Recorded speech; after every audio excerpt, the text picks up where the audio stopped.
حور نے کپ کپاتے لبوں سے کہا، عشق ہے تمہارا نام؟ ارحام دھاڑا۔ حور اس کی دھاڑ پر ڈر کے مارے کام کر رہ گئی۔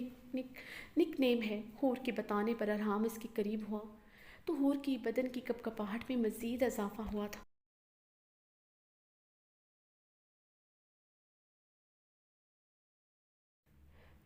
جھوٹ مت بولنا مجھ سے، تم جتنے جھوٹ بول چکی تھی تم بول چکی ہیں، اب ایک ایک بات سچ بتاؤ گی۔ اگر تم نے ذرا سا بھی جھوٹ بولا تو جس طرح تمہیں سانسیں دی ہیں اب بہت ظالمانہ طریقے سے تمہاری سانسیں اکھیڑوں گا، تم ایک ایک سانس کے لیے تڑپو گے، اس لیے نو مور لائنگ۔ ارحام نے اس بار انگش شہادت کی انگلی اٹھائے اسے وارن کیا۔ اسے سہمی ہوئی آنکھوں سے مکانگی انداز میں اس بات میں سر ہلایا۔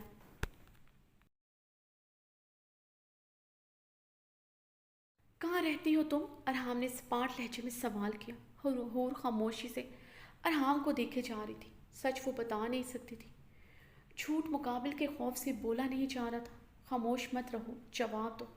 ارحام گرجا تھا، مم وہیں جہاں آپ کو ملی تھی۔ حور نے ارحام کی گرج پر ایک ہی سانس میں بتایا۔ حور کی بات پر ارحام نے اسے قہر بار نظروں سے گھورا تھا۔ حور کی آنکھوں سے اب سیال مادہ جاری ہوا تھا۔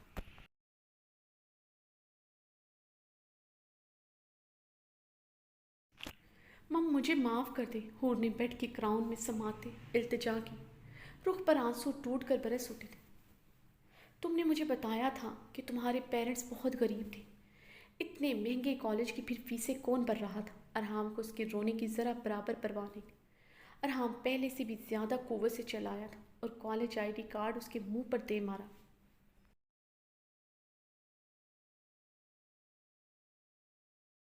وہ چیختے ہوئے اپنے چہرے پر ہاتھ رکھ چکی تھی۔ اسے لگا ارحام نے شاید اسے مارنے کے لیے ہاتھ اٹھایا ہے۔ اسے تو درخشا نے یہی بتایا تھا کہ وہ عورت پر چلاتا نہیں ہے، نہ ہی عورت پر ہاتھ اٹھاتا ہے، مگر اس کے سامنے ہی تو پری گل پر ہاتھ اٹھایا تھا۔ اس کے ساتھ بھی تو کل اتنا بے رحمانہ سلوک کیا تھا اور اب چلا بھی رہا تھا۔ جواب دو مجھے، ورنہ تمہاری جان میں اپنے ہاتھ سے لوں گا۔ ارحام دھاڑا تو حور لرز اٹھی تھی۔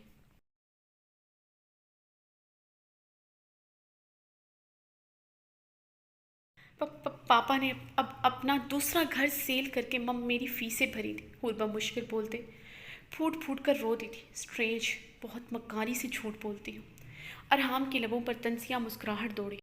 اسے اس لڑکی پر مزید غصہ آیا تھا جو اس سے اتنی خوفزدہ تھی کہ اس نے اپنی سانسیں تک روک دی تھی، مگر اپنے جھوٹ پر ابھی تک پوری شد و مت سے قائم تھی۔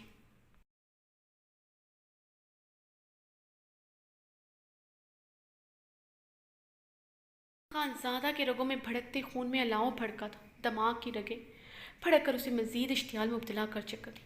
تمہاری حقیقت یہ نہیں ہے جو تم ہو اور جو تم دکھا رہی ہو۔ تمہاری حقیقت یہ ہے، تمہاری فیسیں تمہارا کوئی بوائے فرینڈ دے رہا تھا جس کا ہر جانا وہ تم سے اس رات وصول کرنا چاہتا تھا۔ تم اپنی عزت بچاتے وہاں سے بھاگ گئی۔ کتنے لوگ تھے وہ جن سے ڈر کر تم اس رات بھاگتی آ رہی تھی۔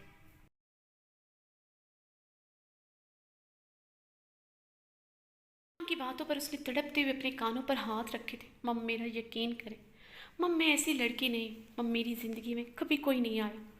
اور کانوں پر ہاتھ رکھتے شدت گریہ سے بلک بلک کر رو دی تھی۔ تم پر یقین کروں جو لڑکی سر سے پیر تک صرف ایک جھوٹ ہے، فریب ہے، اس عورت پر یقین کروں؟ ارحام استہزائیہ ہنسا تھا۔ ارحام خانزادہ کے الزامات پر حور کی سسکیوں میں اضافہ ہوا تھا۔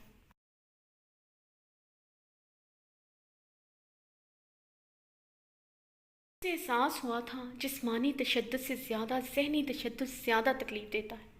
سامنے بیٹھا انسان کا لمس جتنا بے رحم تھا، الفاظ اس سے زیادہ بے رحم اور سنگ دل تھے۔ ارحام نے اس کے ہاتھ کانوں سے ہٹاتے اس کا جبڑا آہنی گرفت میں دبوچا۔ تم کانوں اور منہ پر ہاتھ رکھ کر میری باتوں سے اب چھٹکارا نہیں پا سکتی۔ ساری عمر تمہیں اب میرے سوالوں کا جواب دینا پڑے گا۔ گل کو میں نے طلاق دے دی۔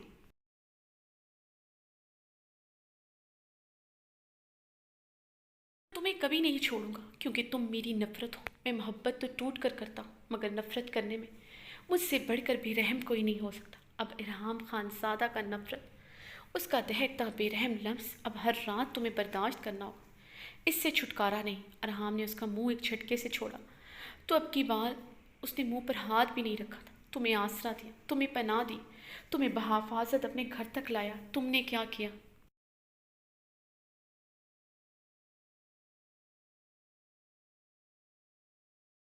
کردار کو مشکوک بنا دیا۔ کیا کہا تھا تم نے سب سے کہ میں نے تمہارے ساتھ ہوٹل کے کمرے میں رات بتائی؟ اب تمہیں ایک بار بھی احساس نہیں ہوا تم ایسی لڑکی نہیں ہو؟ چلو مان لیتا ہوں تم ایسی لڑکی نہیں ہو، تم خود ہی بتاؤ۔ شریف لڑکیاں تمہاری جیسی ہوتی ہیں، تمہاری جو بھی مجبوری تھی میں تمہیں اپنے گھر تک لا سکتا تھا تو تمہاری مجبوری سن کر اس کا بہتر حل بھی نکال سکتا تھا۔